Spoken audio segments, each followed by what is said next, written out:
Alors, bonjour tout le monde et bienvenue à cette conférence de presse. Je me présente Michel Tisdet, je suis conseiller en gestion des relations médias à la Ville de Lévis.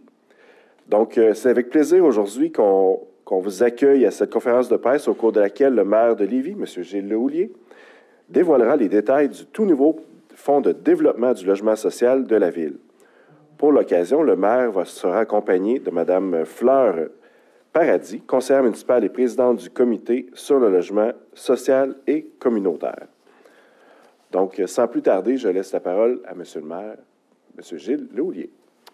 Eh bien, merci beaucoup. Donc, nous sommes très heureux d'être ici aujourd'hui. Donc, je suis accompagné, bien sûr, de notre directeur de l'urbanisme, M. Hamelin, de Mme Fleur Paradis, qui est conseillère municipale, et donc de Mme, évidemment, Amélie Landry. Pourquoi nos deux conseillères sont ici? Parce qu'elles ont travaillé très fort, donc dans le cadre d'un comité qu'on avait créé pour mettre en place notre nouvelle stratégie sur le développement du logement social. Et pour nous, c'est important, cette stratégie-là, parce que on s'est dit à un moment donné, oui, dans le logement social, il y a la construction de logements sociaux. Mais peut-on aller au-delà des sentiers battus et finalement déployer notre nouvelle stratégie de développement social donc, et communautaire? Je voudrais saluer aujourd'hui la présence des gens qui, outre les personnes qui sont ici à l'avant, ont été les artisans de cette belle réalisation. Tout d'abord, je veux saluer la présence de Mme France Morneau-Boivin, qui est la présidente de l'Office municipal d'habitation. Merci beaucoup d'être là et merci surtout pour votre dynamisme et non seulement votre dynamisme, votre passion.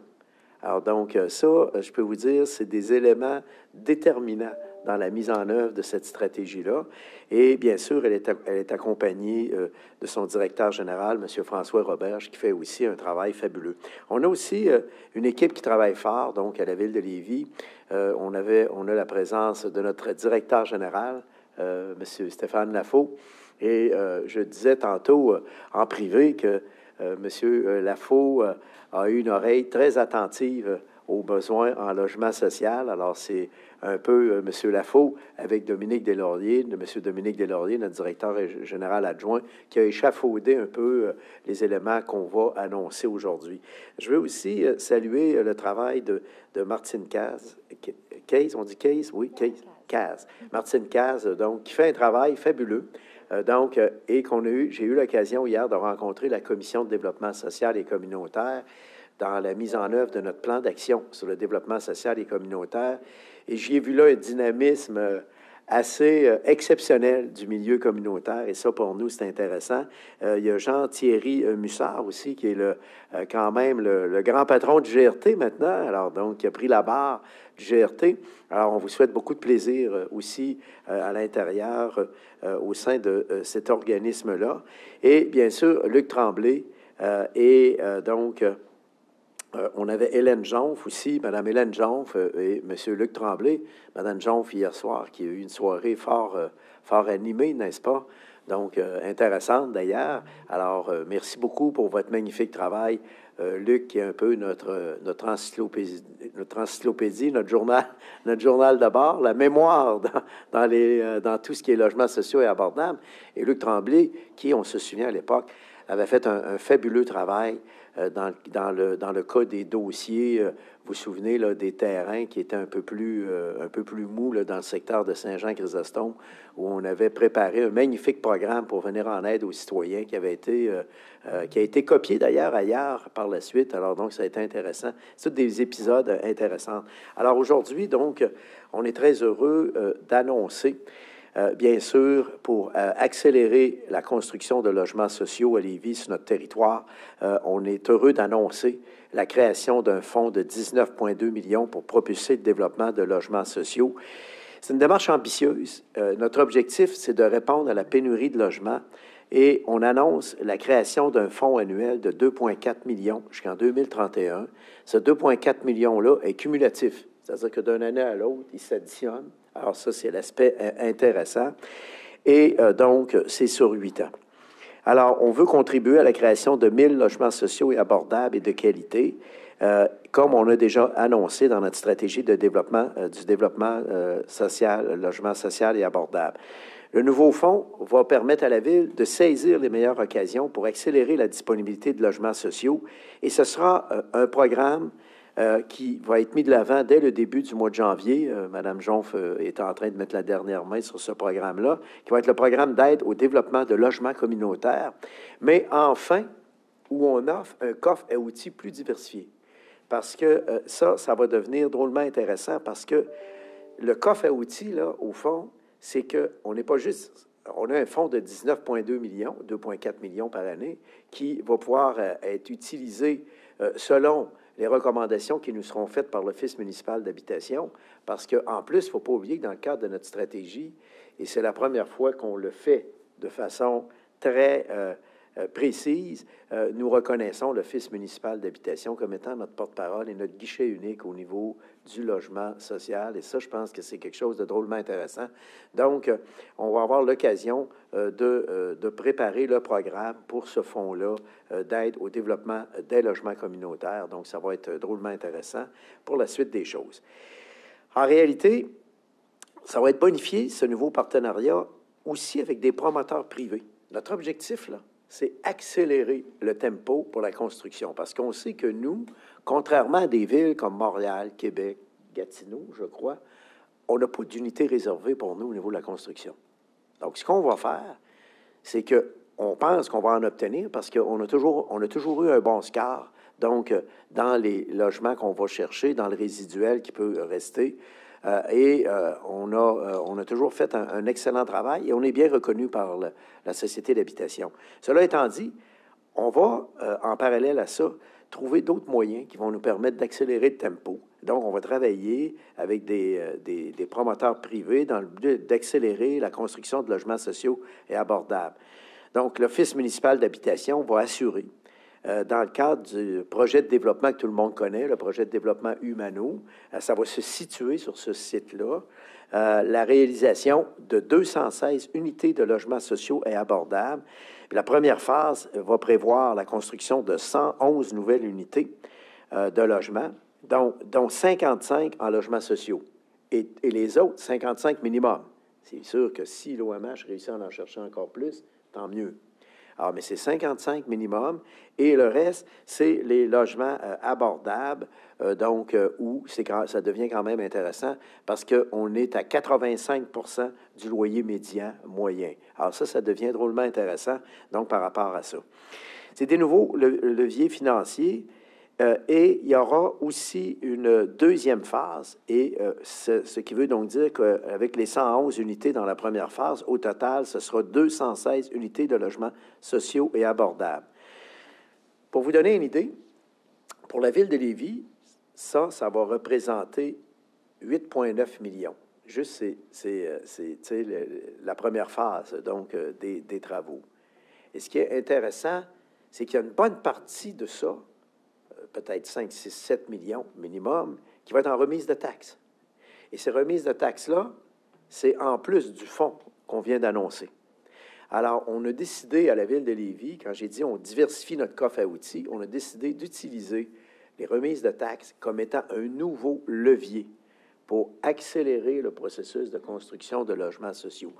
L'autre avantage que ça offre, vous savez que dans l'est de la ville, le quartier Humano, c'est comme, je dirais, au niveau de l'approche urbanistique du futur, c'est comme une approche moderne, donc du développement du logement de façon générale. Alors, essayez de vous imaginer, finalement, 216 unités intégrées dans ce milieu de vie-là, qui est doté d'un grand parc urbain en son centre, avec des jeux d'eau et tout ce qu'on peut imaginer comme lieu de détente.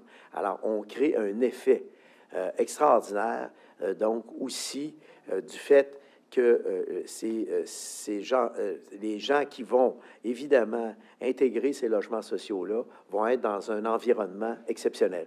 Et ça, pour nous, c'est un élément qui est extrêmement important, au même titre que récemment, l'Office municipal d'habitation a construit aussi des logements dans le cœur du quartier Mycéo, à quelques pas du centre des congrès. Alors donc, moi, je pense que je veux féliciter l'Office municipal d'habitation pour ses efforts d'intégration de nos logements dans des milieux de vie agréables.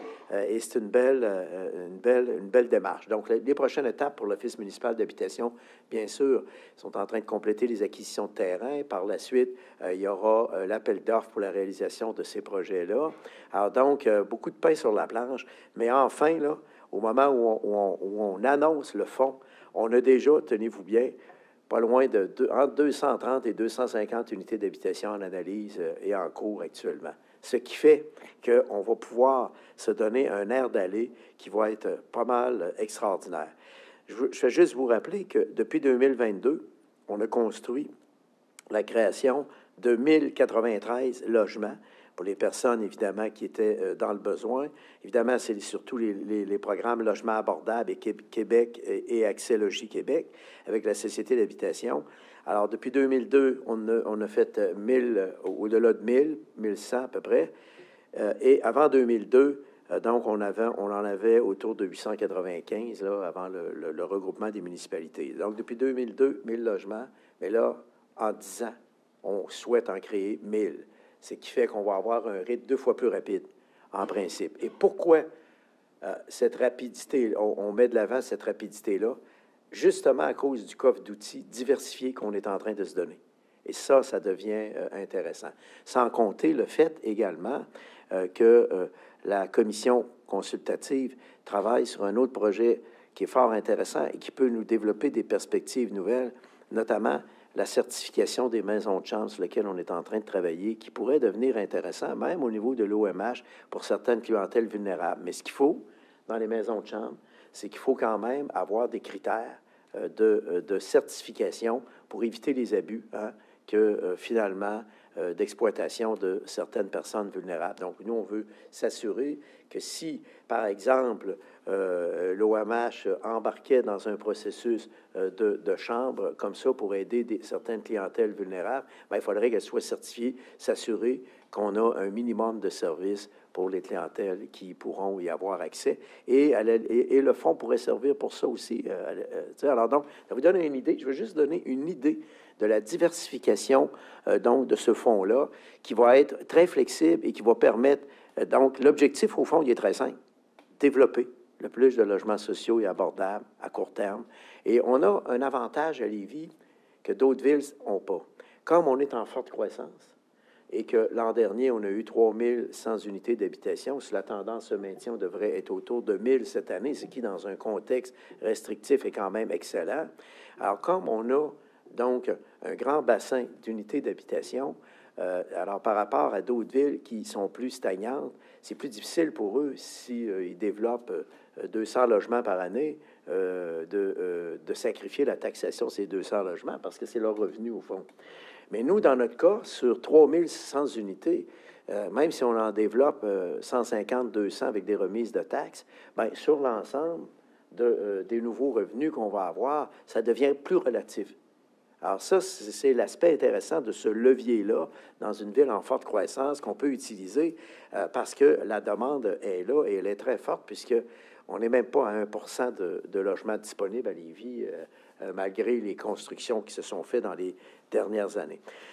Alors voilà donc pour ce programme. Alors moi, je voudrais remercier le Comité sur le logement social et abordable, donc qui réunit bien sûr l'Office municipal d'habitation et les intervenants donc du milieu qui y sont regroupés. Je voudrais féliciter donc Mme Fleur Paradis, Mme Amélie Landry pour leur magnifique travail, toute la direction de l'urbanisme qui a travaillé très fort, donc et tous nos gens à la ville que j'ai nommés tantôt. Alors moi, je veux vous féliciter pour votre magnifique travail. Et moi, aujourd'hui, là, je suis fier donc de faire cette annonce parce que notre croissance économique nous offre cette opportunité de bonifier le développement de nouveaux logements sociaux et abordables. C'est ça que notre croissance nous offre comme opportunité et on a décidé de la saisir et de créer un fonds permanent. Alors donc, le deuxième élément qui est important, c'est la reconnaissance, quant à moi, de l'Office municipal d'habitation comme étant maintenant notre guichet unique et les gens vers qui on va se tourner pour justifier aussi donc les choix qu'on fait au niveau des clientèles vulnérables ou qui ont des besoins. Alors donc, ça va être documenté par l'Office municipal d'habitation, qui sont très au fait, qui ont toutes les statistiques, alors, et qui vont nous alimenter au fur et à mesure, avec l'aide, bien sûr, de notre direction à la ville aussi, qui peut faire des études. Hein, on en a fait une récemment, qui fait des études sur l'état de la situation, sont où les besoins dans notre ville, sont concentrés où, quels sont les milieux de vie pour lesquels on devrait accorder une attention particulière, quel type de clientèle on devrait desservir. Alors voilà qu'on a fait quand même quelque chose d'assez extraordinaire là, qui ne paraît pas, là, parce qu'aujourd'hui, on annonce le fonds, mais c'est tout ce travail-là d'organisation du logement social qui est important. Mon dernier point, puis celui-là aussi est extrêmement important, c'est que je dirais aussi qu'on franchit une étape où on dépolitise, entre guillemets, toute l'approche en matière de logement social et abordable. Dans le sens suivant, c'est que maintenant, les logements sociaux, ça fait l'objet d'une, comment dirais-je, d'une démarche organisée, d'une démarche qui va permettre aussi, comme le disait tantôt les gens de l'OMH, qui va permettre une prévisibilité. Voilà un mot. Alors, qui va nous permettre d'être prévisible. Alors, donc, qui va nous permettre d'être prévisible, dans l'avenir du logement social, puisque le fonds est comme récurrent dans le sens suivant, il va s'alimenter lui-même, et à ce moment-là aussi, il pourra être utilisé à diverses fins. Dans le coffre d'outils, à un moment donné, selon la conjoncture aussi. Donc, ça devient drôlement intéressant. Donc, même si, par exemple, l'OMH a besoin de 8 mois pour planifier un projet, bien, l'argent de 2024 n'est pas perdu. Il est conservé, justement, pour mettre de l'avant des projets. Et ça sera pris tantôt peut-être dans le PQI, tantôt dans le budget de fonctionnement. Ça, on le précisera aussi au fur et à mesure qu'on va avancer, mais c'est un fonds de 2,4 millions annuellement. Alors voilà, bonne nouvelle aujourd'hui. Bonne nouvelle aussi d'un milieu qui se prend en main, je tiens à le dire. D'un milieu qui se prend en main. Pourquoi? Parce que, et je l'ai dit hier à la Commission consultative de développement social et communautaire, nous, notre travail comme élus, c'est d'accompagner le milieu et non de se substituer au milieu. Et le milieu fait un travail extraordinaire, nos organismes font un travail extraordinaire. Nous, on fait confiance à nos organismes, on fait confiance à la Commission, on fait confiance à notre OMH, et ça, je pense que c'est un des meilleurs éléments de reconnaissance qu'on peut avoir envers nos organismes du milieu. On est très fiers d'avoir élaboré cette nouvelle approche de concert avec Fleur et Amélie. Alors, merci infiniment et merci de votre attention. Merci beaucoup, Monsieur le maire. Je tiens maintenant la parole à Mme Fleur Paradis. Merci, Monsieur le maire. C'est un grand plaisir d'être à vos côtés pour cette annonce ce matin. Alors, dans cette stratégie de logement social, l'adoption qui a eu lieu dans le cadre de la politique de développement social et communautaire qui touche l'habitation, vous savez, c'est un grand pas en avant de réserver 2,4 millions de dollars par année récurrents pour les 8 prochaines années. Cet ajout au budget de la Ville va permettre de mieux planifier le logement social pour l'Office municipal d'habitation. On sait que les projets prennent un minimum de 2 ans à voir le jour. Nous sommes conscients des grands besoins. Les loyers disponibles seront accélérés, augmentés de façon substantielle et régulière pour des milieux de vie agréables et harmonieux pour l'ensemble de la population lévisienne. Voilà. Merci. Merci, Mme Paradis. Merci beaucoup. Alors, ben voilà. Merci beaucoup, Mme Paradis. Donc, on est maintenant rendu à la période de questions. Les questions vont porter sur le sujet du jour. Par la suite, le maire va se rendre disponible pour les autres questions d'actualité. Donc, j'invite la journaliste présente, s'il y a des questions en salle. Sinon, je vais aller immédiatement aux membres de la presse qui sont en ligne. Est-ce que ça vous convient? Parfait, merci. Donc, on va procéder aux questions en ligne maintenant.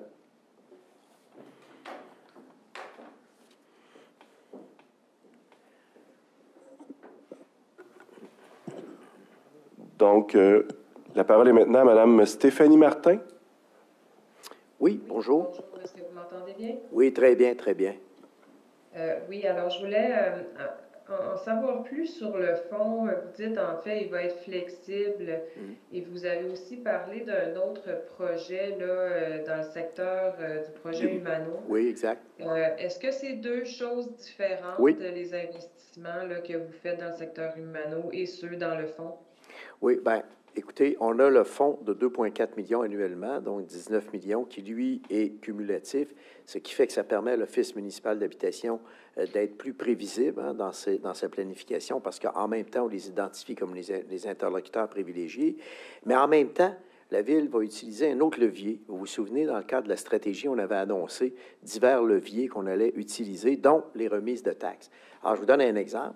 Dans le cas du projet Humano, alors donc, nous, ce qui va permettre la construction de ce projet-là et du développement des 216 unités d'habitation, c'est le fait que la Ville va procéder à des remises de taxes parce que ça va être du logement social et abordable. Alors donc, c'est un autre levier qui s'ajoute, qui est quand même énorme parce que on n'a pas encore finalisé les calculs de la taxation que ça va représenter pour nous. Donc, parce qu'on est en train de négocier ça avec la Société d'habitation en même temps, on est en train de regarder le global des choses. Mais sachez que juste pour la première phase, ça va être peut-être minimalement 5-6 millions de dollars qui s'ajoutent au 2,4.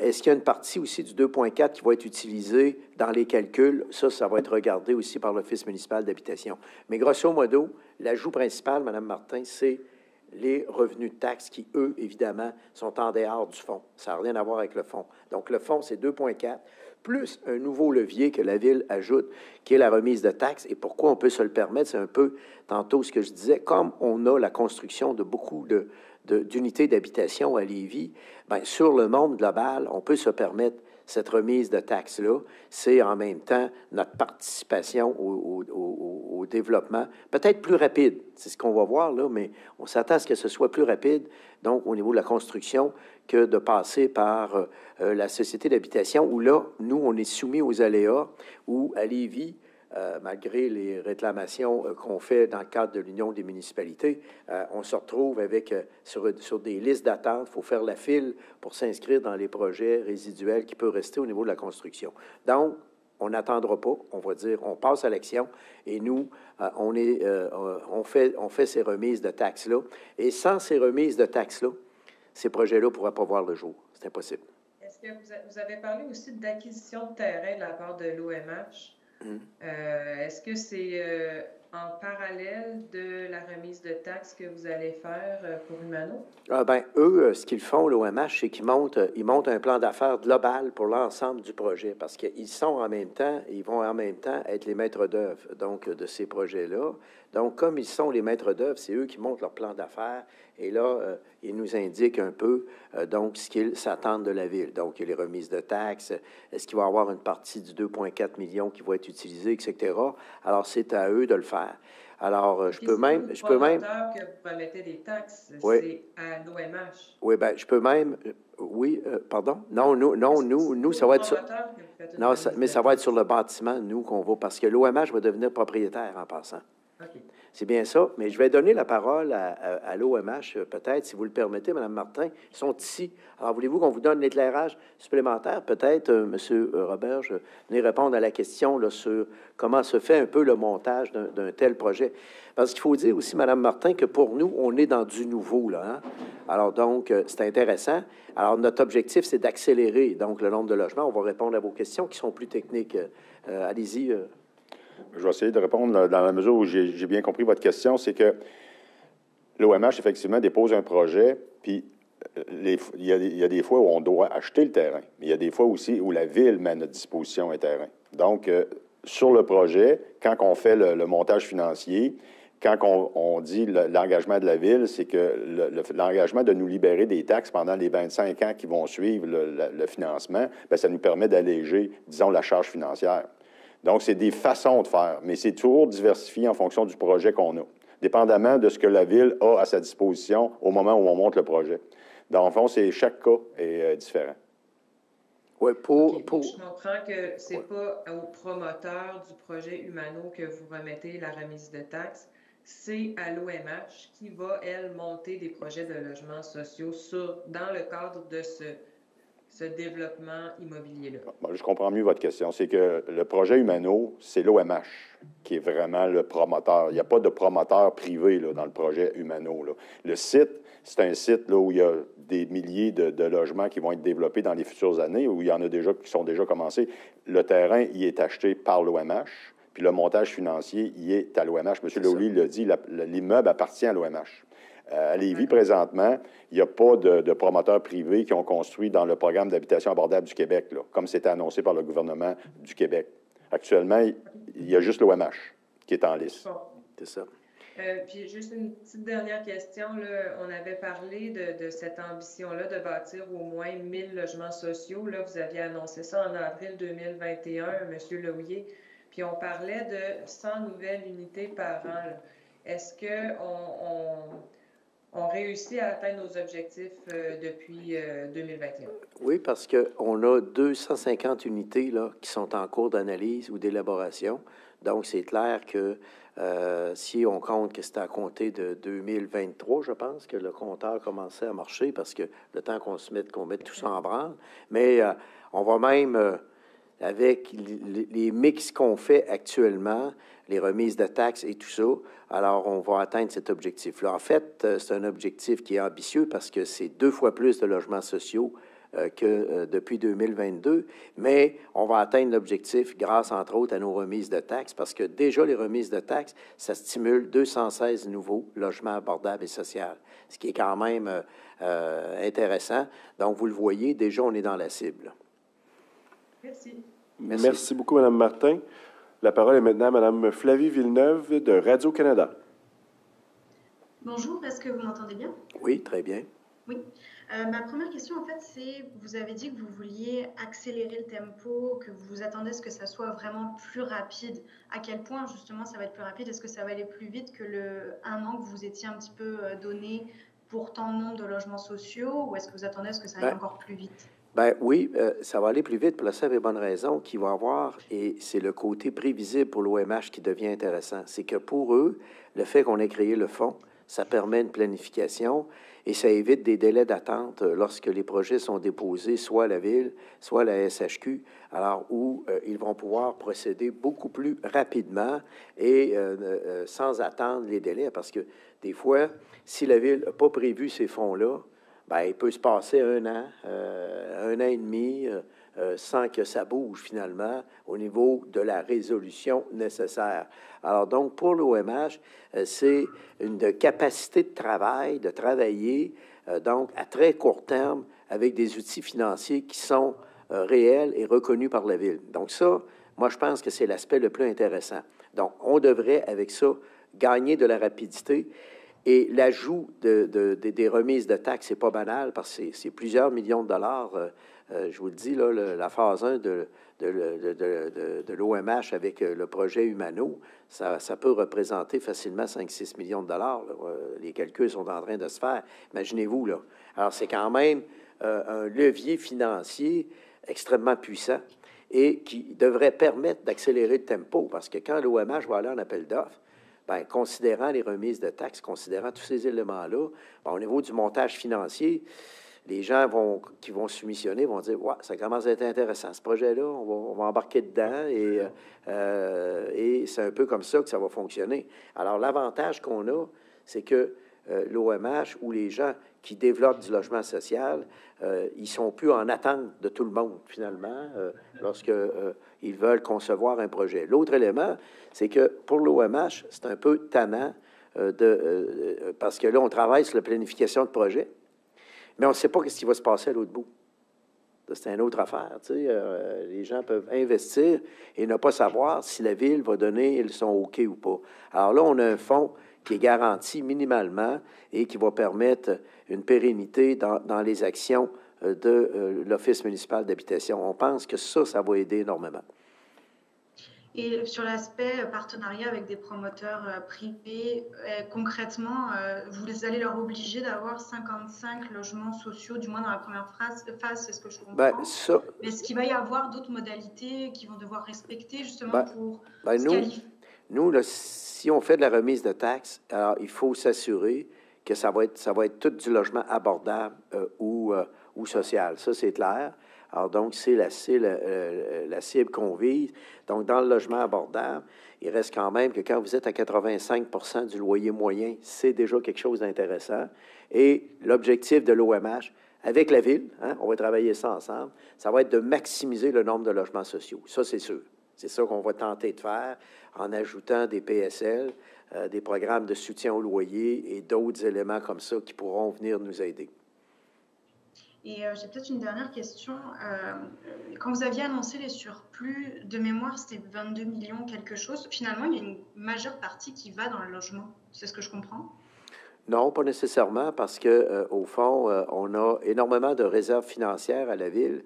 Et nous, comme on est une ville en croissance, vous allez le voir dans le cadre du budget la semaine prochaine, comme on est une ville en forte croissance, il faut s'assurer qu'on a de bonnes réserves financières à la Ville, parce que si le développement connaît plus de balbutiements et que le développement ne se fait pas à la vitesse qu'on avait anticipée, il faut avoir les reins assez solides donc, pour faire face à la musique. Donc, c'est la raison pour laquelle les surplus servent d'abord et avant tout à bien garnir nos réserves. Exemple, réserve de déneigement, réserve sur l'auto-assurance. Alors, toutes les réserves, on a une dizaine de réserves, là, il y a quelques années, on avait un peu de difficulté à les renflouer, mais là, on les renfloue en priorité avec les surplus. Et c'est plusieurs millions de dollars qui vont là. C'est peut-être, je dirais même, la moitié des surplus qui s'en vont là. Alors, donc, juste pour regarnir à nouveau nos réserves. Alors, donc, c'est quand même 2,4 millions pour l'Office municipal d'habitation. Alors, ce qu'on va faire, c'est que cette année, on y va avec la moitié PQI, la moitié budget, mais ce qu'on vise à faire avec l'OMH à partir de l'an prochain et des projets prévisibles qui s'en viennent, c'est d'inscrire carrément le 2,4 millions totalement dans le budget de la Ville. C'est ça notre objectif. Merci beaucoup. Merci. Merci, Mme Villeneuve. Est-ce qu'il y aurait d'autres questions sur le sujet du jour? Ça va? Donc, je prendrai maintenant les questions sur les sujets d'actualité aujourd'hui. Madame Villeneuve, à vous la parole. Bon, je suis de retour. En fait, ma question, c'est par rapport à l'amendement qui est évoqué de la part du gouvernement du Québec, la taxe orange, de la couleur que vous voulez, mais la taxe additionnelle, en fait, sur l'immatriculation pour les VUS qui irait en faveur du transport collectif. Je voulais savoir, c'était quoi votre avis vis-à-vis de ça? OK. Alors, nous, sur la taxe d'immatriculation, on est dans la situation suivante. C'est que nous, on a 30 $ par année qui provient des citoyens de Lévis pour l'immatriculation. Et malheureusement, on a la moitié de cette somme-là qui ne revient pas à Lévis et à la Société de transport de Lévis. Donc, nous, notre stratégie première, c'est récupérer l'entièreté des sommes qui nous sont dues pour le fonds d'immatriculation actuel. Parce que l'utilisation du fonds d'immatriculation pour le transport collectif, ça existe déjà. On est à hauteur de 30 $ par citoyen. Une fois qu'on va avoir récupéré notre 30 $, là, ça va nous aider à aller chercher peut-être 1,5 million à 2 millions de plus par année là, au niveau de la STL. C'est des fonds qui nous reviennent à nous. Alors, une fois qu'on va avoir cet équilibre-là, bien, nous, c'est sûr que on va étudier ça avec la communauté métropolitaine de Québec en passant, la communauté métropolitaine de Québec qui couvre le territoire des MRC de la Côte-de-Beaupré, de l'île d'Orléans, de la Jacques-Cartier, de Lévis et de Saint-Augustin-de-Desmaures. Alors donc, nous, ce qu'on va faire, c'est qu'on va travailler ensemble pour regarder si, oui ou non, on doit aller plus loin au niveau du fonds d'immatriculation. Mais il y a une chose qui est sûre, là. Si on veut financer adéquatement notre transport en commun, compte tenu, vous l'avez vu, des difficultés de financement actuellement des sociétés de transport, alors donc c'est un avenue qu'il ne faudra pas écarter, mais il faut la regarder à l'intérieur de la communauté métropolitaine de Québec. Donc, on n'a pas encore commencé à étudier ce volet-là, mais effectivement, c'est sur la table à la communauté métropolitaine. Merci. Merci. Merci, Mme Villeneuve. Autre question pour les journalistes en ligne? Oui, j'ai Mme Stéphanie Martin. Oui, rebonjour. Je voulais juste vous entendre sur les commentaires de M. Marchand hier au sujet du tramway et des ce qu'on a appris là, depuis la présentation du budget à l'effet qu'il est possible qu'au terme de l'année 2024, il y ait pratiquement 1 milliard de dollars qui a été dépensé pour le projet. Il n'est pas certain de se réaliser en ce moment. Hier, le maire a dit que ce serait insensé et que ce serait du gaspillage. Est-ce que vous êtes de son avis? Bien, écoutez, moi, je suis assez en accord avec le maire de Québec sur plusieurs aspects. Mais je vous résume, grosso modo, ma pensée, Mme Martin, est la suivante. En 2021, on avait un magnifique projet qui était le réseau Express de la capitale qui faisait consensus partout. Hein? On avait à l'intérieur de ça le lien autoroutier, on avait le tramway, les voies réservées. Nous, on est en train d'en faire à Lévis, puis c'est super. On en fait au rythme de notre capacité de payer, mais on en fait, puis ça va bien. Et l'interconnexion entre les deux rives. Alors, finalement, il reste très peu de choses de ce réseau express de la capitale.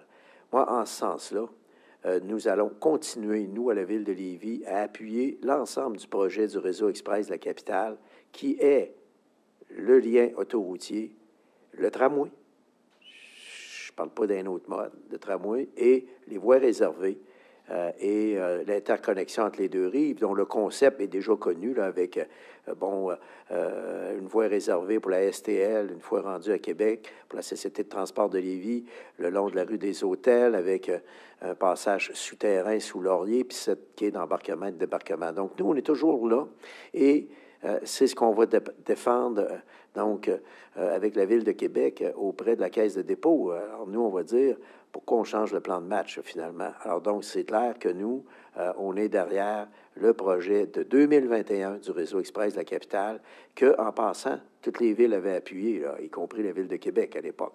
Alors, donc, pour nous, ça, c'est important. Est-ce que le gouvernement, actuellement, n'est pas en train de dilapider des fonds publics? 1 milliard, là, quand même, là, c'est pas bien. Bien, écoutez, moi, je vais attendre, Mme Martin, la rencontre qu'on devrait avoir avec la Caisse de dépôt, si on a une rencontre. Et nous, il est clair que on est en train de regarder avec la Ville de Québec pour un front commun sur le réseau express de la capitale. Alors, est-ce que la Ville de Québec va regarder ça avec ouverture? Je l'espère, mais je pense que la seule façon d'y arriver, c'est d'être vraiment unis face à la Caisse de dépôt par rapport à nos attentes. Et ces attentes-là sont connues dans le cadre du réseau express de la capitale. Il y a le lien autoroutier, il y a le tramway, je le répète, hein, c'est les voies réservées, puis c'est l'interconnexion entre les deux rives. C'est là-dessus, à mon avis, qu'on devrait maintenir notre consensus et continuer à faire la bataille. Donc, un nouveau front commun, est-ce que vous avez parlé de ça avec le maire déjà? Est-ce que des Non, c'est une idée que je vous apporte spontanément ce matin et j'y crois beaucoup. Alors moi, j'ai toujours dit, Madame Martin, que unis, on peut aller pas mal plus loin. Et on avait déjà un bon deal en 2021 autour du réseau express de la capitale. Pourquoi on ne conservera pas ce deal-là? Tu sais, au fond, il était bon. Et vous vous souvenez, même le maire de Québec, à l'époque, avait appuyé ce deal-là, en tout cas dans la citation qu'on a dans le communiqué officiel du gouvernement. Et je pense que c'était une bonne chose, parce que là, au moins, on fait front commun vers une mobilité durable où la capitale et la région de Chaudière-Appalaches, avec aussi le nouveau lien autoroutier, bien, écoutez, on est une région importante. Alors donc, oui, on est pour le développement de la mobilité à Montréal, mais il y a des régions qui existent aussi. Et nous sommes, avec la capitale nationale et le Chaudière-Appalaches, probablement, au niveau du développement économique, la grande région d'avenir, hein? On le voit, comment les gens d'affaires veulent travailler sur une zone économique métropolitaine, tout le monde ensemble. Alors, le moment est venu, là, de se donner des outils au niveau de la mobilité. Il ne faut pas avoir peur d'exprimer, donc, nos besoins. Et nos besoins sont simples. C'est, on veut un lien autoroutier entre les deux rives, on veut un tramway, une interconnexion, des voies réservées. C'est ça qu'on demande depuis 2021, bien avant ça, depuis 10 ans. Alors donc, on souhaite enfin qu'on puisse passer à l'étape réalisation. Merci.